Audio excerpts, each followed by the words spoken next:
토론회는 교육운동연대, 교육혁명 공동행동, 경제민주화 실현 전국 네트워크, 무상의료본부, 운동본부, 문화연대, 민영화 반대 공동행동, 의료민영화 저지 범국운동본부, 전국 얼살리기 비대위, 그리고 전국 유통산업연합회에서 공동주최를 하고요. 그리고 박원석 의원실에서 후원하는 그런 토론회입니다. 이 법안의 내용을 보면 한편으로는 괴물스럽고 한편으로는 굉장히 퍼석한 그런 법안이다. 이 내용. 굉장히 내용 얼핏 보면 굉장히 퍼석하게 규정되어 있는데 실제 그 효과는 괴물스러운 수준의 그런 엄청난 파괴력을 가져올 그런 문제다 이렇게 생각합니다. 원래 18대 국회에도 제출되었다가 문제가 많다고 해서 많은 의원들이 반대를 해서 폐기되었던 그런 법률인데 이 폐기된 법률이 19대에 와서 박근혜 정권의 이른바 창조경제가 어떠니 하면서 이런 야단 법석에 의해서 아마 지금 국회 상정이 되어버리고 말았던 이런 상황입니다. 만일 아마 이 법이 강행 처리가 된다면 또는 통과가 된다면 말하자면 우리 사회의 공공영역이라고 합니까? 공공의 이익에 다시 회복할 수 없는 그런 아마 치명적인 그런 문제점, 악폐를 아마 초래하지 않을까 이렇게 생각을 합니다. 그래서 이 토론을 주최하게 됐는데요. 제일 큰 문제가 정작 국민들은 잘 모른다는 겁니다. 이 주권자인 국민들이 지금 이제 국회에서 어떤 논의들이 진행되고 있는지 이 문제와 관련해서 참 어떤 이 문제점을 가져오는지에 대해서 국민들 모른다. 당연히 잘 모르게 되어 있습니다. 첫 번째로 관련되는 전문가 집단들도 거의 잘 모르고 또는 입을 닫고 있는 그런 상황이고 특히 언론이 전혀 이 부분의 문제점에 대해서 주목을 하고 있지 않은 그런 상황이기 때문에 더더욱 아마 국민들은 잘 모르는 이런 상황이 되어 있다. 국민들이 모르는 사이에 자신들의 삶과 자신들의 미래가 달려있는 이런 법안들이 졸속으로 그리고 또 사실상 밀실해서 이렇게 처리된다는 것은 참 비극적인 일이다 이렇게 생각합니다. 그래서 아마 이 국민들 알게 해야 된다라는 취지로 이 토론회를 아마 개최한 것입니다. 제가 다소 길게 이야기했는데 잘 모르기 때문에 아마 이 문제를 제기한 거고요. 오늘 아마 이 토론회는 기조발제와 토론을 약정 토론 7분으로 이렇게 아마 준비가 되어 있는데요. 발제자와 토론자들을 우선 소개를 해드리도록 하겠습니다.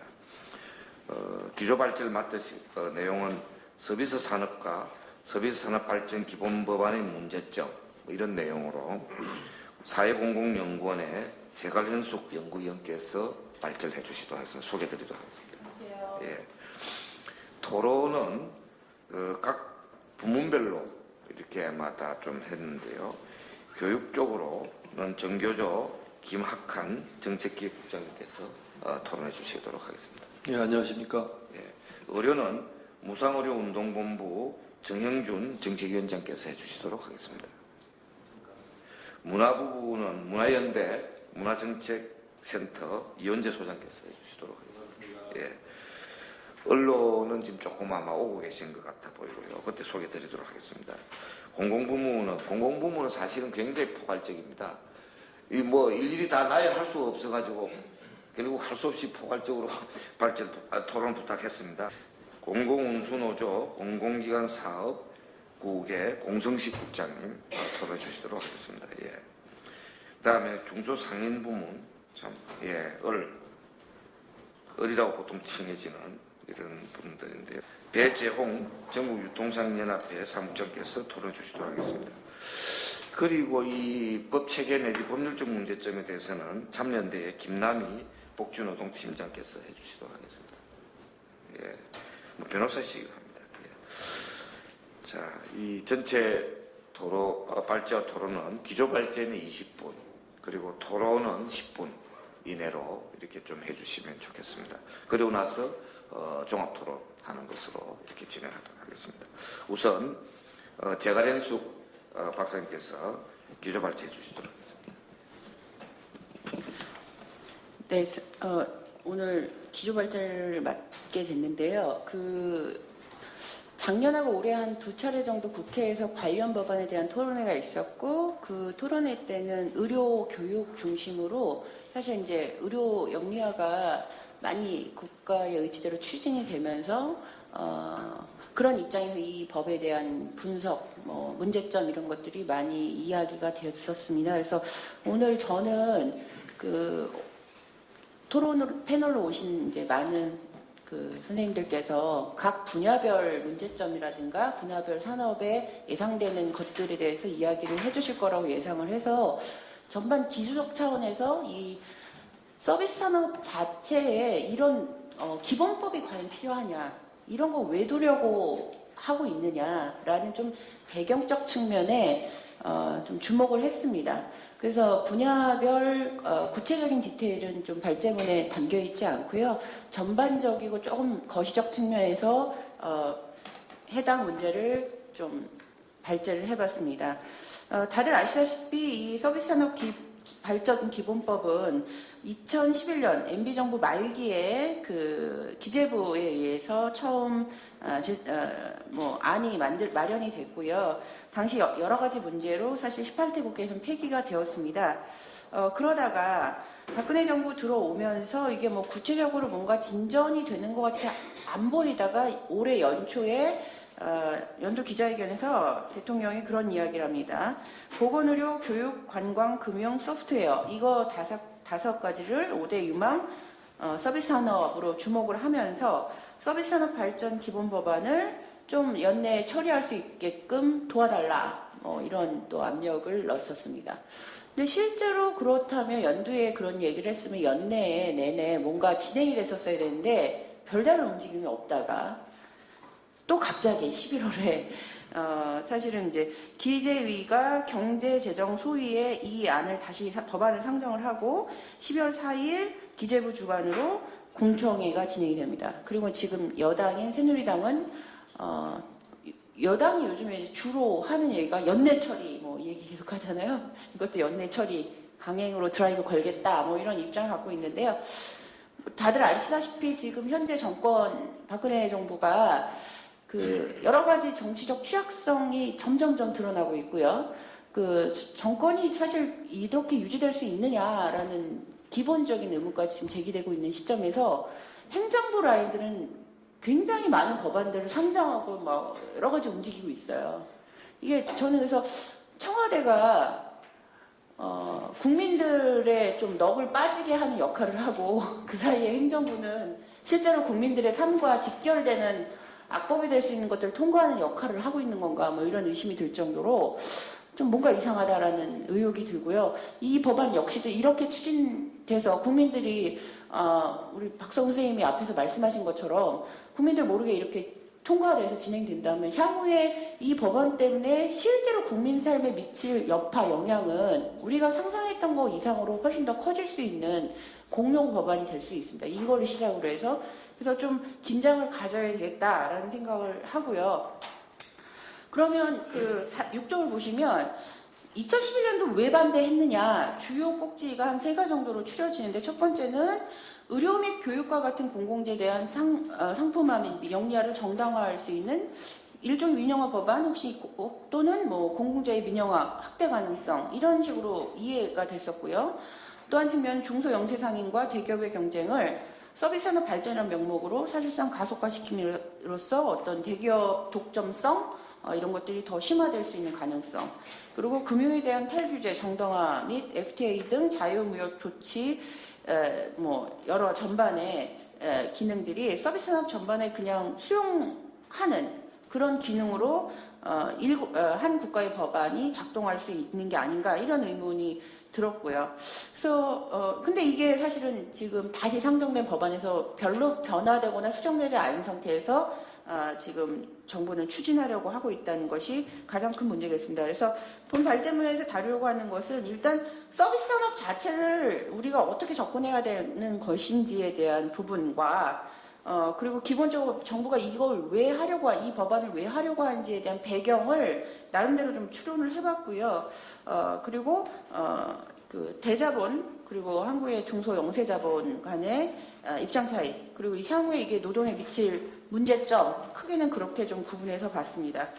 그래서 본론으로 들어가서 보면 사실 서비스 산업 자체가 어떻게 규정할 수 있느냐를 학술적인 부분에서 정의가 된 게 명확히 없습니다. 하나로. 다만 보통 재화의 생산과 구분되는 무형의 활동으로서 제조업과 대비되는 그러니까 제조업 향상 대비시켜하는 부정적 방식으로 정의가 되어 있고요. 근데 64페이지 보시면 여러분 이 서비스 산업 발전 기본법안에서 서비스 산업을 어떻게 정의하고 있냐면 농립어업이나 제조업 등 재화를 생산하는 산업을 제외한 경제활동에 관계되는 산업으로 그러니까 1, 2차 산업 빼고 나머지 모든 산업은 그냥 서비스 산업이다. 그럼 이 서비스 산업 전체를 이렇게 통칭을 해서 기본법을 만듦으로 해서 과연 정부가 목적으로 하고 있는 서비스 산업 전반의 발전이 가능할 수 있느냐 이렇게 그 전체를 묶은 시스템 안에서 그것은 참 힘들 수 있겠다. 그래서 이제 범주적으로 보통 서비스 산업을 구분을 하는데 이게 브라우닝과 싱겔만이라는 두 학자가 구분한 방식이 좀 많이 사용되어 오고 있습니다. 이 범주적 구분에 따르면 표를 보시면 되는데요. 생산자 서비스, 유통 서비스, 공공 서비스, 개인 서비스 크게 이렇게 구분이 되고요. 유통, 공공, 개인은 여러분들 이제 다 개인 서비스는 개인이 받게 되는 서비스이기 때문에 음식 숙박 이런 서비스를 총칭해서 말하는 거고요. 생산자 서비스가 사실 대자본들이 많이 이제 작동하는 곳이죠. 그래서 대표적으로 사업 서비스라는 것이 있고 통신, 금융, 부동산, 광고, 방송 이런 게 있습니다. 그럼 각각의 서비스의 특징을 좀 단적으로 보자면 생산자 서비스는 생산 사이에 그러니까 독립적으로 사실 존재하기 조금 힘든 생산과 관련 아주 밀접한 그런 서비스라고 볼 수 있고 유통 서비스 같은 경우는 한국의 아주 대표적인 특징은 중소영세 중심성이 분명히 존재하고요. 사실 선도적으로 이 시장을 개척한 그런 규모는 중소영세라고 볼 수 있고요. 공공 서비스는 공공재이고 공공성이 담보돼야 되는 거고요. 개인 서비스 같은 경우는 비상품화 이전에 예를 들어 가사 돌보미 같은 것은 상품으로서 안 받는데 이게 여러 가지 산업 구조 변화, 사회 구조 변화, 가족 구조 변화에 의해서 상품화로 되는 영역이 되는 거죠. 이런 것이 이 개인 서비스의 특징이라고 볼 수 있겠습니다. 그러면 주로 그 정부의 그 대다수 보도 자료를 보면 예를 들면 서비스 산업 자체가 그 선진국이 다 발전했다, 고용이 많이 창출됐다 이런 식으로 유도를 하는데요. 그럼 어떤 서비스가 발전했냐 보면 영미에서는 생산자 서비스 중심의 발전이 있습니다. 금융산업 중심으로. 그래서 예를 들어 신자유주의 전환 시점에서 2차 산업이 3차 산업으로 전환되면서 금융이 그걸 주도를 했고요. 그쪽에선 공공 서비스가 주도하지 않았습니다. 근데 유럽 복지국가라고 우리가 알고 있는 나라들은 공공 서비스 중심으로 사회 서비스가 성장을 했습니다. 부가가치도 발전시켰고요. 고용률도 이쪽에서 많이 만들어냈던 거죠. 그럼 한국은 어떠냐? 우리는 사실은 개인 서비스 중심입니다. 절대적으로 개인 서비스인데 왜 그러냐? 이게 다 2차 산업의 구조조정과 관계됩니다. 다들 아시겠지만 IMF 구조조정 이후에 그 해고의 완화 그리고 불안정 고용의 증대 등등에 의해서 이따 보겠지만 그 대자본들이 지금 주장하고 있는데 한국의 개인 산업, 유통 및 유통 서비스 이쪽이 너무 경쟁력이 떨어진다는 얘기를 해요. 그래서 경쟁력이 떨어진 가장 큰 이유는 진입 장벽이 낮고 구조조정된 대다수의 사람들이 이 시장에 들어옴으로 해서 굉장히 경쟁은 심화됐지만 서비스가 발전되지 못한 한계가 있기 때문에 구조조정 해야 된다는 얘기를 합니다. 그러니까 단적으로 말씀드리면 이전에 이제 골목 상권에서 슈퍼가 하던 일을 대기업 슈퍼들이 이제 다 차지하고 들어가면 마치 경쟁력이 높아지는 것처럼 이야기를 하는 거죠. 그러면 유통 서비스나 개인 서비스 중심으로 이것이 발전되어 온 한국의 고용구조, 산업구조의 결정적 문제는 사실은 서비스산업 발전 기본법에서 별로 고려되지 않아요. 더 많은 경쟁력, 더 많은 생산력만 얘기를 하고 있습니다. 그러면 이것은 누구를 위한 법안이냐? 서비스산업 전반을 위한 법안이 결코 아니라는 거죠. 그런 점에서 이것을 이 서비스 구분 없이, 법주적 구분 없이 통칭해서 마치 모든 서비스를 발전시킬 것처럼 얘기하는 건 환상이고 불가능한 현실이다. 오히려 한국 사회가 향후에 어떤 서비스 산업을 중심으로 고용을 유발시키고 부가가치를 생산할 것이냐, 이거에 대한 이야기가 필요한 건데 사실 그 얘기가 없어요, 법안 안에서는. 그래서 좀 그런 문제 제기를 하고 싶습니다. 그래서 8쪽을 보시면 금융의 세계화 화살표 부분입니다. 세계화 이후 자본의 새로운 축적 체계로 서비스 발전 산업을 볼 수 있는데요. 이거는 사실 국가주도 산업 전략이 결코 아닙니다. 자본의 이윤 추구를 위한 산업 전략인데 그러면 국가가 뭐를 했냐, 이 과정에서 산업전환 과정에서 탈규제를 위한 법제도적 개혁 조치를 담당을 해왔고요. 그러니까 국가의 사회적 기능은 축소를 하되 경제적 기능 강화하는 방향으로 왔었고요. 그래서 민영화되는 부분에 대해서 백석 교수 같은 경우는 공공영역이 신자유주의 이전까지 상품화 추세로 보호되어 왔던 측면이 있는데 이게 사실 신자유주의 이후부터 우리가 계속 경험하고 있듯이 비효율성으로 상정되면서 이제 사유화되고 영유화되는 대상으로 되었죠. 또한 이제 슈네라는 프랑스 학자 같은 경우는 어떤 주장을 하냐면 공공서비스 상품화가 적극적으로 추동되면서 공공서비스 영역은 더욱 자본의 통제에 포섭되고 있다고 분석하고 있습니다. 그럼 이제 우리가 조금 우려해야 될 것은 서비스 산업의 전환과 신자유주의는 가장 큰 축에서는 공공서비스를 탈상품화 어떤 영역에서 상품화를 유도해왔고 노동력에 대한 보다 강력한 통제를 사실상 노동의 질 하락 측면에서 주도를 해오는 게 있습니다. 그래서 법안에서 읽어낼 수 있는 건 많지 않습니다. 아주 간단한 기본법에서 읽어낼 수 있는 건 많지 않아서 이 법안이 갖고 있는 기본적인 이데올로기라든가 배경이라든가 정말 하고자 하는 게 뭔가를 좀 추론해 볼 수 있는 자료적 근거로 기재부가 맨 처음에 그 2011년 11월에 그 제정안 만들기 전에 그해 5월에 한국법제연구원에 서비스산업발전기본법 제정안 연구라는 수탁과제의 결과물을 받게 됩니다. 이 수탁과제의 연구 결과 내용이 대부분 법안에 반영이 됐고요. 여기에서 담고 있는 서비스 산업에 대한 종합적인 어떤 생각이나 의견들이 사실 지금 기재부가 갖고 있는 생각이 아니냐, 우리 국가가 갖고 있는 생각이 아니냐, 이런 이제 추론을 해 보았습니다. 자, 이 보고서에서는 우선적으로 법안의 필요성을 뭐 다각적으로 설명하고 있는데 첫 번째가 대외 개방과 국가 경제적 이익 확대를 위해서 대책이 필요하다는 주장을 강조합니다. 일단 다들 아시겠지만 대외 개방이 뭐 강력하게 지금 작동이 되고 있고요. 그럼 어떤 식으로든 10쪽 보시면 이제 한국에서도 이런 상황을 좀 준비를 해야 되는데 부정적 요소보다 긍정적 요소를 확대시키기 위해서 과연 우리는 어떤 산업, 어떤 방식에 주목해야 되느냐. 그래서 이제 그 우려점으로 여기서 가장 강조하고 있는 게 뭐냐면 규제 장벽 안에서 보호받던 기존의 비효율적인 산업의 생산은 사실상 감소될 거다. 그러니까 규제 장벽 자체에 대한 우려. 규제 장벽을 탈규제를 해줘야지 생산성이 생기고 경쟁력이 생겨서 생산성이 높아질 거다. 이런 이제 전제를 깔고 보고 있습니다. 그래서 뭐 제대로 이걸 준비를 한다면 뭐 긍정적이겠지만 이거를 이제 준비하지 않은 국가들 같은 경우는 이런 우려를 합니다. 시장 확대 가능성을 오히려 상실시키고 비관적일 경우 국내 시장마저 잠식당할 결과가 올 거다. 그럼 이 법안이 갖고 있는 게 이러한 우려를 종식시킬 만한 발전 법안으로서 뭔가 가능성이 있느냐라는 걸 전 오히려 이 연구 결과에 대해서 이제 반론을 제기를 하는데 사실은 잠식될 시장이 훨씬 더 많지 않겠냐라는 생각이 더 많습니다. 제 관점에서는.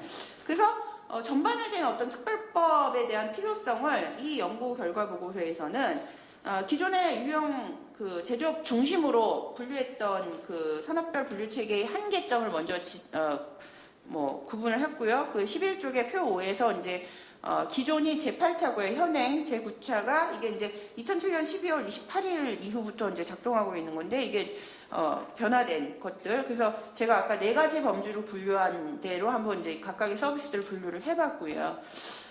좀 더 세분하게 이익을 중심으로 산업을 지원하는 시스템 필요하다라는 이야기고요. 두 번째는 FTA에 대한 대응인데 사실은 이제 서비스업에 대한 일반적 효과 자체를 이 이제 보고서에서 이제 여러 가지 측면에서 고민을 하고 있습니다. 그래서 12쪽 보시면 한국의 IT 및 인터넷, 이동통신, 의료 서비스, 문화 콘텐츠, 방송, 외식산업, 교통 및 물류, 유통업, 교육 등에서 이게 국제 경쟁력이 높이거나 높일 수 있는 가능성이 있다.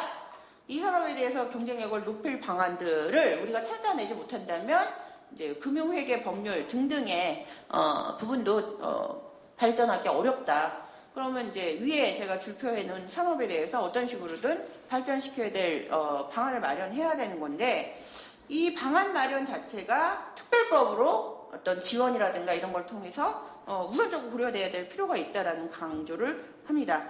근데 실제로 EU나 미국이나 뭐 우리하고 FTA 체결하는 그 국가나 아니면 뭐 연합체들하고 이렇게 고려해 봤을 때 사실 그 경쟁력이 한국의 서비스 산업 경쟁력이 높지 않습니다. 최근에 오늘이죠. 이케아가 광명에서 지금 오늘 개업하는데요. 저는 이게 이제 하나의 사례로 우리가 볼 수 있는데 이케아의 그 경쟁력을 한국에 어떤 지원으로 이거를 극복을 할 수 이게 들어왔어요. 이케아가. 예를 들면 그 유럽에 여러분들이 이제 그 혹시 여행을 가셔서 유심히 보시면 아실지 모르겠지만요. 이케아 말고 다른 가구 보기가 힘들어요. 다른 가구는 아주 고급스러운 가구 있죠. 서민이나 노동자들이 살 수 없는 아주 비싼 가구 말고는 가구점이 없습니다. 그 대다수 서민들과 노동자 가구들은 도심에서 좀 벗어난 그 공장형 대형 이케아 그 단지에 들어가서 거의 대부분을 구매를 하는 방식이에요. 패턴이 거의 비슷해요. 그 공룡 기업이 한국에 들어와 광명에 열고 앞으로 6개까지 늘린다고 하는데요. 그러면 이게 그냥 아주 낮은 수준에서 지역에 있는 중소 상인들 어떡하지? 가구 파는 사람들 어떡하지? 단순히 그 문제가 아니라는 거죠. 이미 거대 자본을 갖고 서비스 산업에 그 이케아가 갖고 있는 건요. 그 생산자 서비스뿐만 아니라 유통, 개인 서비스까지도 가능한 자본력입니다. 그러면 들어와서 분명히 시장을 여러분 가격이나 여러 가지 측면에서 경쟁을 하기가 사실상 불가능합니다. 근데 그런 산업들이 이제 들어오는 거죠. 그런 서비스 들어왔는데 뭐로 도대체 이거를 할 수 있느냐는 지금 정부가 나이브하게 얘기하고 있는 R&D 이 R&D를 결국 하더라도 대기업 중심으로 세금 몰아주게 하는 거 이상의 가능성이 없습니다. 그런데 지금 이런 상황에서 정부는 그나마 보호되고 있던 지역 상권, 중소기업의 어떤 규제 이거마저도 풀어야지 경쟁력이 높아질 거다. 이런 예상을 지금 하고 있는 상황이기 때문에 이게 과연 맞는 방식이냐, 맞는 처방이냐에 대해서 우려를 가질 수밖에 없고요. 뭐 기타 내용들은 더 발전해서 참고해 주시면 되겠습니다. 그래서 14쪽 보시면 결국 이제 이러한 그 법제연구원의 안들이 서비스 산업 발전법에 거의 다 녹아 들어 있고요.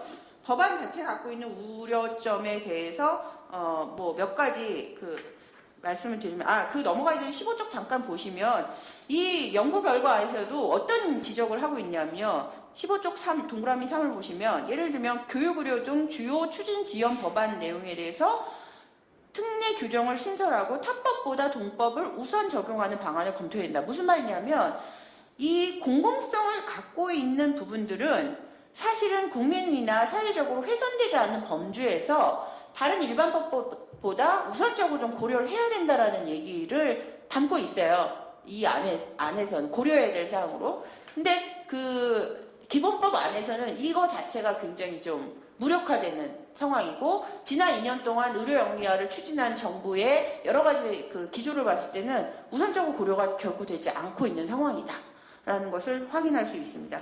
자, 그래서 법안의 주요 내용은 뭐 다들 아실 것 같아서 넘어가도록 하고요. 문제점 17쪽을 보시면 첫 번째는 그 서비스 산업의 범죄적 특별성을 무시했다. 그래서 범죄적 특별성을 무시해서 발생할 문제에 대해서는 제가 아까 4가지 범죄를 말씀드리면서 좀 설명을 했고요. 두 번째, 자유무역 체제에 대응할 수 있는 가능성이 과연 있는 것이냐. 별로 그렇게 보이지 않습니다. 결국은 이거는 국내 대자본뿐만 아니라요. 저는 금융이라든가 방송 콘텐츠라든가 기타 국제적으로 대자본이 이미 발전되어 있는 산업은 국내적 국제적 자본 구조조정에 들어갈 것이다. 그렇게 되면 이건 노동에게 직접적인 일자리, 실업의 문제로 다가올 것이고요. 국내 산업은 사실 일부 몇 가지 그 산업 말고는 잠식되는 구조가 되죠. 대표적으로 방송 쪽 같은 폭스사 같은 경우는 전 세계를 거의 다 수십 가지 채널을 갖고 전 세계를 호령하는 이런 방송사인데, 한국의 예를 들어 방송 콘텐츠나 문화 기타 한류가 지금 좀 과대평가되는 부분이 있는데 과연 어떤 것으로, 저는 자본력이라고 생각하는데요. 그런 부분에 있어서 너무 이렇게 나이브하게 지금 접근하는 것처럼 보이면서 실제로는 대자본 대기업 중심으로 이게 정리되고 하는 것을 가속화시키기 위한 법안으로 작동할 가능성이 너무 크지 않을까라는 우려를 하고 있습니다. 세 번째는 탈규제 만능주의하고 나쁜 일자리 창출이 정당화될 수 있다. 규제는 무조건 악이라고 얘기했는데요. 예를 들어 산업별로 규제가 발전을 발목 잡는 게 있겠죠. 그런 건 조정을 하는 것이, 그거는 그리고 각각의 이해 당사자들 그리고 실제 현장의 상황들을 고려해서 들어가야 되는데, 예를 들어 공공 서비스에 대한 탈규제, 이거는 국민의 삶하고 직결되잖아요. 근데 공공 서비스에 대한 탈규제를 이게 예를 들어 의료 부분 계속 지금 추진되고 있는 여러 가지 부분에서 병원 자본이 규제받지 않고 마음껏 이윤을 추구할 수 있게끔 열어놓을 때 결국은 이게 관계 산업의 노동자 및 그 의료 서비스를 제공받는 국민들의 삶에 저는 긍정적 결과라는 게 그려지지가 않습니다. 근데 이제 그런 규제를 통칭해서 지금 이제 박근혜 대통령이 끊임없이 규제를 단도대 얘기까지 하고 그랬잖아요. 대통령 입으로 하면 안 될 소리까지 하고 있습니다. 아주 사활을 걸고 지금 규제를 없애려고 지금 하고 있는 건 우리가 좀 그 이면을 봐야 되지 않을까라는 생각을 합니다. 20조 이하는 사실 그래서 대표적으로 좀 우리가 고민할 수 있는 상황들이 대자본과 중소자본의 이 법안에 대한 입장 차이를 비교를 해야 되는데, 오늘 그 패널 중에 우리 배 선생님이 와 계시기 때문에 이 부분은 직접 이따 얘기해 주시는 게 더 적절할 것 같고요.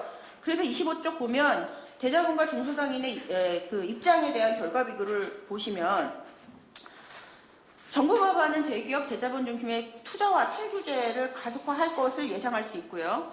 대형 서비스 산업 법인체를 중심으로 형성된 서비스 산업 총연합회는 중소영세 규모의 서비스에 대해서 경쟁력 부족, 경영 합리화 등을 내세워 퇴출 전략을 당연시하고 있습니다. 이런 관점에서 수요는 활성화되기 어렵고 결국 내수 시장 활성화와는 별로 관련 없는 발전 전망들이 세워지지 않겠냐라는 우려를 갖게 됩니다. 그나마 기존의 중소영세 사업장에 대한 보호 정책은 탈규제, FTA 조치 등으로 앞으로 유지되기 굉장히 어렵지 않겠냐라는 전망을 할 수밖에 없습니다. 그래서 결론적으로 사회경제적 효과는 산업적 측면, 노동 고용적 측면, 그리고 사회 및 국민의 삶에 미친 영향 측면을 보면, 일단 산업적 측면에서는 저는 예를 들어 모든 서비스 산업 자체를 통칭을 해서 어떻게 가자라는 설계가 불가능하다고 봅니다. 그러면 공공 서비스는 어떻게 할 건지, 한국의 국가가 공공 서비스를 통해서 부가가치를 어떻게 만들고 고용은 어떻게 늘리고, 그리고 국민들에게는 어떤 서비스를 줄 건지를 삼각구도로 고민을 해야 되는 거고요. 생산자 서비스 같은 경우는 이거는 이제 자본이 들어와 있는 곳이고요. 생산자 서비스, 유통 서비스 부분에서는 그러면 대기업 중심으로 대자본 중심으로 이거 구조조정 할 거면 그거에 따른 사회적 비용이나 해당 노동자들 그리고 해당 이해 당사자들에 대한 부분들을 어떻게 할 건지에 대한 사실 그것을 대책으로 내놔야 되는데 그런 고민이 없죠. 그것을 다 생산력과 경쟁력 이거로 다 맞바꾸려고 합니다. 실제 현재 이미 시장에서 그쪽에 생계를 유지하시고 있는 분들이 이 법안을 통해서 보호받을 수 있는 것들이 얼마나 될 것이냐. 특히 중소영세상인들 같은 경우는 굉장히 심각한 문제가 있고요. 그리고 또 하나 서비스 산업만 갖고 고민하면 안 된다. 제조업에서 구조 조정되고 그 고용이 불안정해서 만약에 이 일자리를 잃으신 분들은 결국 3차 산업으로 오십니다. 서비스 산업으로 오시는데 그러면 2차 산업 자체의 고용 안정성이 달성되지 않으면요. 의도하지 않아도 3차 산업에 그 종사하는 사람들이 많아질 수밖에 없어요. 이런 개인 서비스 확장으로 다 연결되는 거거든요. 이 문제 어떻게 할 것이냐에는 3차 산업 발전만을 얘기할 수 없다는 거죠. 그러면 결국 생산과 관련된 부분, 근본적 산업에서 노동의 고용 안정성과 관련된 부분이 결국 서비스 산업의 개인 서비스의 핵심적 문제와 연결될 수밖에 없는데 이 연관성에 대한 고민이 없어요, 정부가. 그렇기 때문에 이게 각각의 차이, 각각의 특성, 산업 구조의 어떤 이해관계가 너무나 다층적으로 되어 있기 때문에 이 기본법 하나로 향후에 우리 서비스 산업이 이렇게 갈 것이다, 이렇게 발전할 수 있다라고 얘기할 수 있는 건 어불성설이고 비현실적이고 이것은 특정 이해 당사자들의 이해만 반영할 수 있고 별로 그 FTA에 대응할 수 있는 대안으로서 기능하기 어렵지 않느냐. 산업 측면에서 이런 우려를 갖게 됩니다. 고용 노동 측면도 뭐 맞붙여 말씀드렸지만 어쨌든 저는 정부가 주도해서 뭔가 일자리를 만들겠다라고 얘기하는 거 굉장히 불안하고요. 일자리 수는 늘어납니다, 분명히. 근데 결국 GNI, 국민 총생산 증대하고 상관없는 나쁜 일자리, 빈곤한 일자리만 만들어지기 때문에 좀 아까 말씀드리라고 연결시켜서 말씀드리면 2차 산업 지금 뭐 중규직 얘기까지 나오고 고용 안정성 확 떨어뜨려서 그럼 다 3차 산업으로 넘어오시잖아요. 이 넘어오신 분들이 그럼 좋은 일자리 얻을 수 있는 가능성 굉장히 낮죠. 이런 식의 방안은 굉장히 문제가 있다. 그리고 끝으로 사회 및 국민 삶의 질 향상 측면에서는 결국 이제 서비스 공공성, 공공 서비스 자체를 전체 일반적 시장에서 다뤄지는 상품과 똑같이 다루려고 하는 이 의도성에 대해서 그리고 이게 열려짐으로 해서 자본이 좀 더 이 공공재를 통제하는 영역이 강해지고 확장된다면 그러면 국민들의 가장 기본권이라고 얘기할 수 있는 생명이라든가 우리가 사회권 계속 얘기해왔는데 이런 사회권이 시장에서 거래되는 방식으로 가는 것이 국민의 삶의 질과 좋냐. 그러면 고용에서는 일자리는 계속 안 좋아지고 소득은 떨어지고요. 사회적 그 보호는 없는 거예요. 국민들 어떻게 살라고 하는 건지 정말 답이 안 보입니다. 그래서 굉장히 우려가 크고요. 연내 처리 가능할 수 있을지 모르겠지만 연내 처리 막는 것뿐만 아니라 이 법안이 대표 근본적 문제의식을 좀 전환시키면서 정말 지원해야 될 것이 무엇인지를 좀 정확한 목표를 세워서 실질적인 계획과 지원이 가능할 수 있는 것을 나가게끔 하는 것이 대안이 되어야 된다는 것을 마치겠습니다. 예, 수고하셨습니다. 한마디로 서비스 산업 발전 기본법이라고 이름이 되어 있지만 내용은 서비스 산업 재벌화 기본법 정도가 아마 되지 않을까. 서비스 산업 초국적 자본화 기본법 이렇게 될 겁니다. 그래서 굉장히 그 양도구역이다 이렇게 아마 볼 수 있겠다 이렇게 생각합니다.